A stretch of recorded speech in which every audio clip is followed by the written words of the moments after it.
Bihar current affairs के विशेष video में आपका स्वागत है। आज 13 फरवरी विश्व रेडियो दिवस है। इस संदर्भ में हम लोगों ने सोचा कि आपके लिए रेडियो से संबंधित कुछ जानकारी दें ताकि आपके सामान्य ज्ञान को, आपके नॉलेज को इनरिच करें। इस संदर्भ में रेडियो के बारे में हम सभी जानते हैं, बचपन से विशेषकर हम लोग जब बचपन में थे तो रेडियो ही हम लोगों के जानकारी के एक माध्यम हुआ करता था और आज भी इसको सूचना का सबसे सुलभ और सशक्त माध्यम माना जाता है। और जहां इंटरनेट या टीवी की पहुंच कम है वहां भी रेडियो उपलब्ध है। यूनेस्को ने 2011 में इसकी घोषणा की और 2012 में पहली बार इसे अंतर्राष्ट्रीय स्तर पर मनाया गया यूनेस्को के द्वारा। तो ये पहला नंबर याद रखते हैं कि यूनेस्को ने इसको घोषित किया, 11 में और 12 से मनना शुरू हुआ। इसका उद्देश्य है कि रेडियो के महत्व को रेखांकित करना, प्रसारकों के बीच अंतर्राष्ट्रीय सहयोग बढ़ाना और आप तक सूचना पहुंच को बढ़ावा देना। तारीख का चयन 13 फरवरी क्यों हुआ? 13 फरवरी इसलिए हुआ कि इसी दिन 1946 में संयुक्त राष्ट्र रेडियो का शुरुआत हुआ, यूनाइटेड नेशंस रेडियो की शुरुआत हुई, इसीलिए 13 फरवरी। तो कोई सवाल होता है कि इसी दिन क्यों? तो 13 फरवरी को इसलिए कि इसी दिन 1946 में संयुक्त राष्ट्र रेडियो की शुरुआत हुई। और विशेषकर जब संकट का समय होता है, आपातकाल का समय होता है, अगर मान लीजिए कहीं पर रेडियो अखबार छपना बंद हो गया, कुछ हो गया, तो रेडियो ही हमारा एकमात्र सूचना का माध्यम बनता है और देश दुनिया से कनेक्ट होने का माध्यम बनता है। एक और महत्वपूर्ण बात होता है कि रेडियो स्थानीय भाषाओं, जैसे मान लीजिए पटना रेडियो है, दरभंगा रेडियो है, या स्थानीय स्तर पर रेडियो स्थानीय भाषाओं और संस्कृतियों को एक मंच प्रदान करता है जिससे वहां के लोगों को भी इंकरेजमेंट होता है। और यह भी एक बात और दिलचस्प बात बता रहे हैं लोग कि रेडियो तरंगे अंतरिक्ष में भी यात्रा कर सकती हैं और यही कारण है कि वैज्ञानिक दूसरे ग्रहों से संपर्क करने के लिए रेडियो सिग्नल का उपयोग करते हैं। ये हमारे रेडियो के आविष्कारक हैं, मार्कोनी साहब, इटालियन हैं और इसीलिए मैंने इनका फोटो आपके सामने ला दिया कि इनको भी देख लीजिए, जिनको रेडियो का आविष्कारक आधुनिक काल में माना जाता है। हालांकि इनका अकेला का योगदान नहीं है, लेकिन चूंकि पेटेंट इन्होंने करवाए इसलिए इनका नाम उसके साथ जुड़ जाता है। रेडियो के आविष्कार मैंने कहा कि एक व्यक्ति की मेहनत नहीं बल्कि कई वैज्ञानिकों के प्रयोगों के परिणाम स्वरूप रेडियो हम लोगों के सामने आया है। और मुख्य आविष्कारक जो है गुग्लिएल्मो मार्कोनी हैं, ये इटालियन हैं और रेडियो के व्यावसायिक आविष्कार का मुख्य श्रेय इन्हीं को दिया जाता है, मार्कोनी साहब को।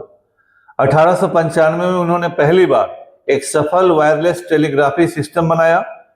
1901 में उन्होंने अटलांटिक महासागर के पार पहला रेडियो सिग्नल भेजा जिसने दुनिया को चौंका दिया।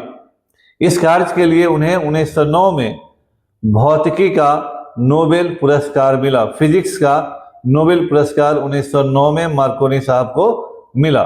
ये सब चीज याद रखने का चीज है। इसके अलावा जेम्स क्लर्क मैक्सवेल, उन्होंने गणितीय रूप से सिद्ध किया कि रेडियो तरंगे इलेक्ट्रोमैग्नेटिक वेव्स मौजूद होती हैं। हेनरिक हर्ट्ज, जिनके नाम पर इतने मेगा हर्ट्ज पर ये आकाशवाणी सुनने जो कहा गया, उन्होंने प्रयोगशाला में रेडियो तरंगों को उत्पन्न और ट्रांसमिट करके दिखाया। इन्हीं के नाम पर फ्रीक्वेंसी की इकाई हर्ट्ज है।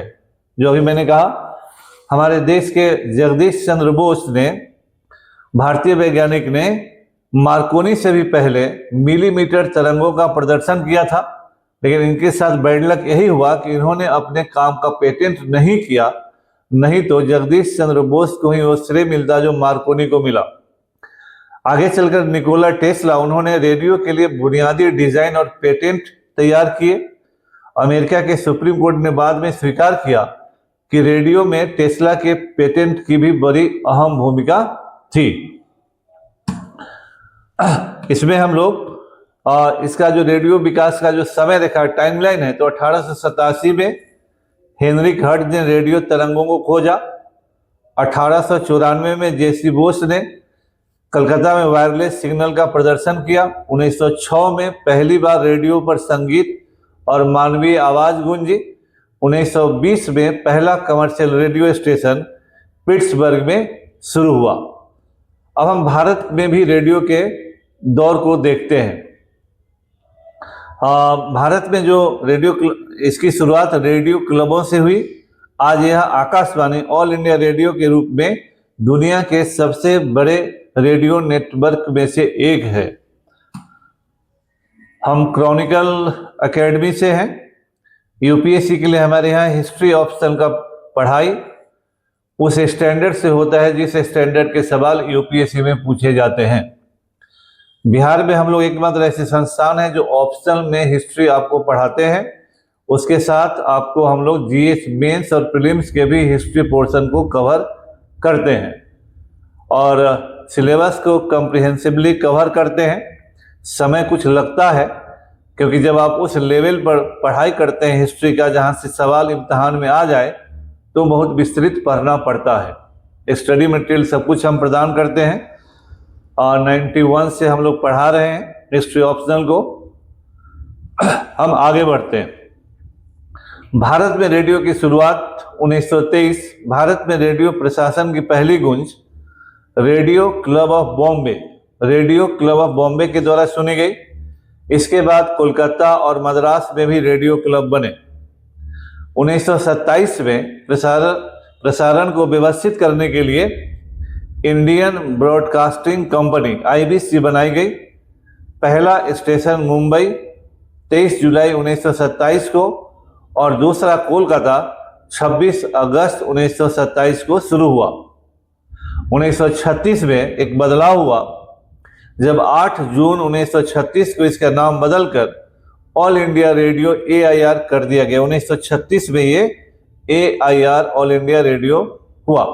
जब हमारा देश आज़ाद हुआ तो 1956 में ऑल इंडिया रेडियो का नाम बदलकर आकाशवाणी कर दिया गया।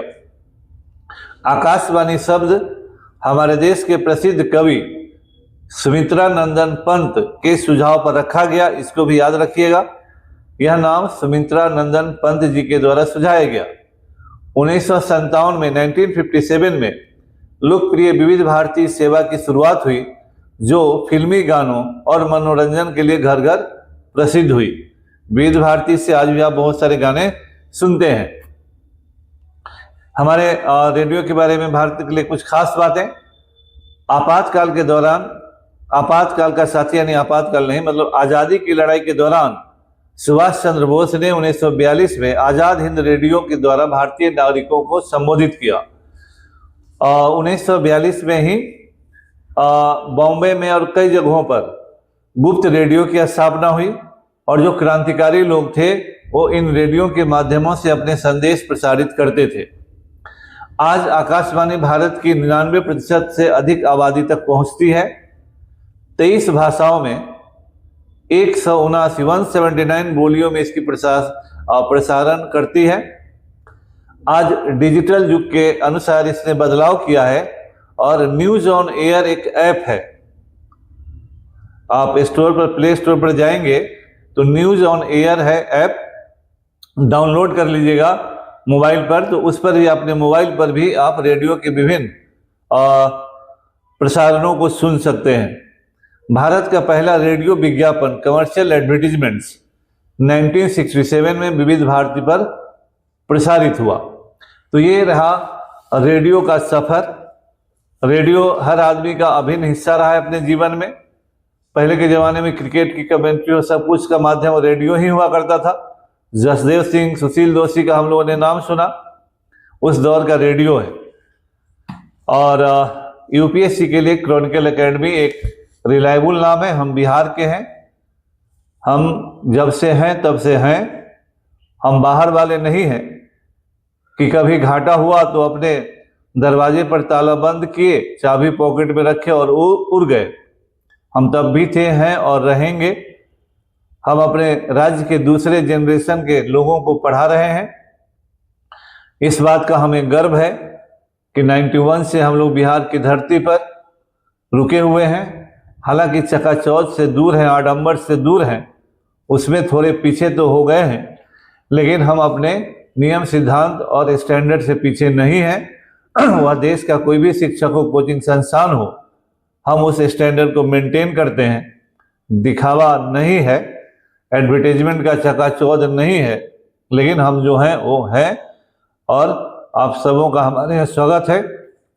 फिर कहेंगे कि हमारे चैनल को ज़्यादा से ज़्यादा सब्सक्राइब करें, ताकि आप क्वालिटी में अंतर कर सकें इसी माध्यम से कि करंट अफेयर्स अगर पढ़ाया जा रहा है तो किस तरह से हम लोग आगे के समय में जैसे जैसे सब्सक्रिप्शन बढ़ेगा, आप इनकरेज करेंगे, वैसे वैसे हिंदू और बड़े बड़े अखबारों में जो बड़े बड़े खबरें हैं उसको भी हम इस चैनल पर एनालाइज करेंगे, मेंस प्रीलिम्स के लिए आपको अपडेट करेंगे और हाईली स्टैंडर्ड मटेरियल आपको प्रोवाइड करेंगे।